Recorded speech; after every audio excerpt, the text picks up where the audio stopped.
Halo, perkenalkan nama saya Arlin Sitondang Bitu dengan NIM 2248401006 dari Politeknik Kesehatan Bakti Sumba.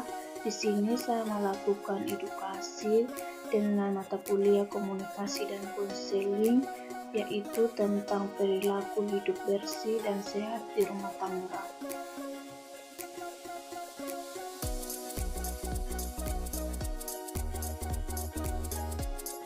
Nah, di sini itu kita perlu tahu apa itu PBS di rumah tangga atau perilaku hidup bersih dan sehat di rumah tangga. Adalah upaya untuk memperdayakan anggota keluarga rumah tangga agar tahu, mau, dan mampu melaksanakan perilaku hidup bersih dan sehat serta berperan aktif dalam gerakan kesehatan di masyarakat.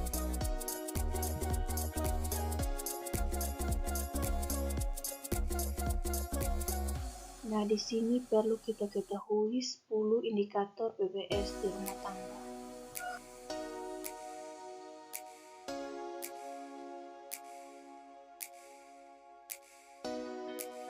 Pertama itu ada persalinan di fasilitas kesehatan. Mengapa setiap persalinan harus di fasilitas atau ditolong oleh tenaga kesehatan?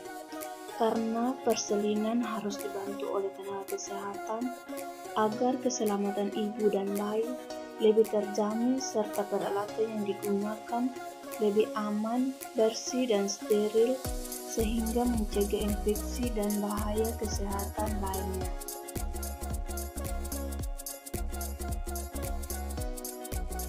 Nah, yang kedua itu memberi bayi ASI eksklusif.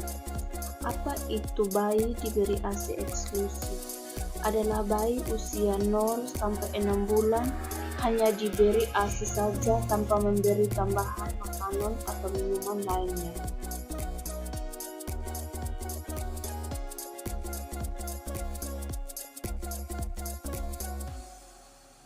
Nah, di sini ada manfaat pemberian ASI bagi bayi, yaitu bayi lebih sehat, tidak cengeng, lebih lincah dan cerdas.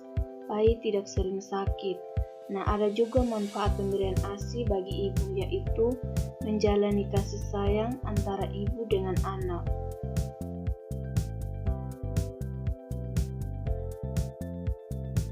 Yang ketiga, menimbang bayi dan balita setiap bulan. Kapan, di mana menimbang bayi dan balita dilakukan? Penimbangan bayi dan balita dilakukan setiap bulan mulai umur 1 bulan sampai 5 tahun di posyandu. Manfaat menimbang bayi dan balita setiap bulan di posyandu yaitu penimbangan bayi dan balita dimaksudkan untuk membantu pertumbuhan perkembangan bayi dan balita agar tetap sehat serta terhindar dari penyakit seperti kwashiorkor dan marasmus.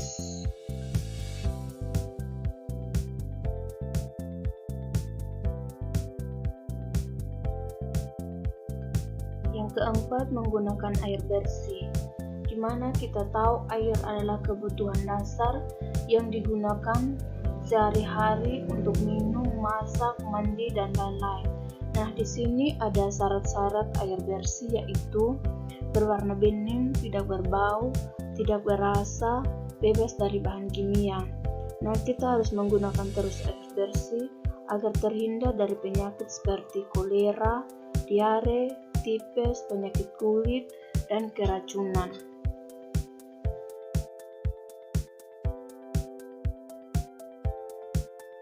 Nah, yang kelima itu mencuci tangan dengan air bersih dan sabun.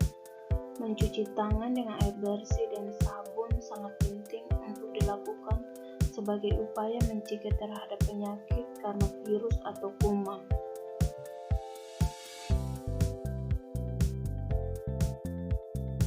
Nah, di sini ada 6 langkah mencuci tangan dengan air bersih dan sabun. Yang pertama itu gosok kedua telapak tangan. Yang kedua, gosok punggung dan sela-sela jari tangan kiri dan tangan kanan dan sebaliknya. Yang ketiga, gosok kedua telapak tangan dan sela-sela jari. Yang keempat, jari-jari sisi dalam dari kedua tangan saling mengunci. Yang kelima, gosok ibu jari kiri berputar ke dalam genggaman tangan kanan dan dilakukan sebaliknya. Keenam, gosok dengan memutar ujung jari-jari tangan kanan di telapak tangan kiri dan sebaliknya.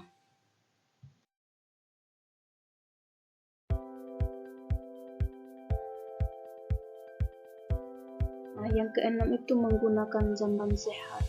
Nah, di sini ada syarat-syarat jamban sehat.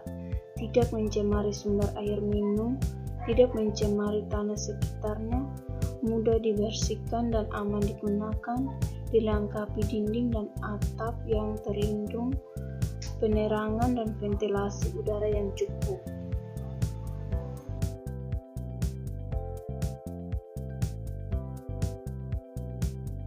Ketujuh itu memberantas sarang nyamuk minimal seminggu sekali, agar tidak terdapat sarang nyamuk pada tempat-tempat tertentu. Pemberantas sarang nyamuk, ayo lakukan 3M+, yaitu menguras tempat penampung air, menutup rapat-rapat tempat penampung air, mengubur atau menyingkirkan barang-barang bekas, plus menghindari gigitan nyamuk dengan menggunakan kelambu, menggunakan obat yang dapat mencegah gigitan nyamuk, dan hindari kebiasaan menggantung pakaian dalam kamar.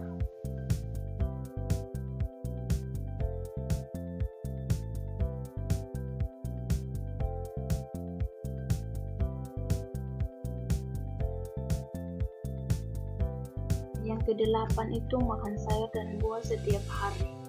Setiap anggota rumah tangga mengonsumsi minimal 3 porsi buah dan 2 porsi sayur atau sebaliknya setiap hari.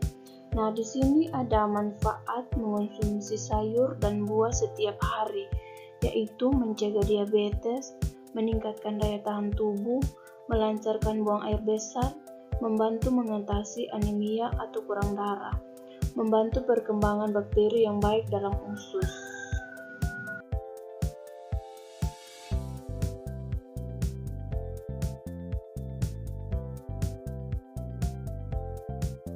Kesembilan itu melakukan aktivitas fisik setiap hari. Melakukan aktivitas fisik minimal 30 menit sehari agar tubuh sehat dan bugar. Jenis aktivitas fisik yang dapat dilakukan berupa aktivitas sehari-hari seperti berjalan kaki, berkebun, dan lain-lainnya.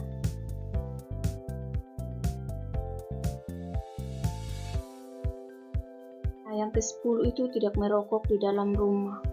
Tidak merokok di dalam rumah karena rokok mengandung bahan kimia berbahaya seperti nikotin dan karbon monoksida yang dapat menimbulkan penyakit seperti kanker, asma, infeksi paru-paru, serangan jantung, dan stroke.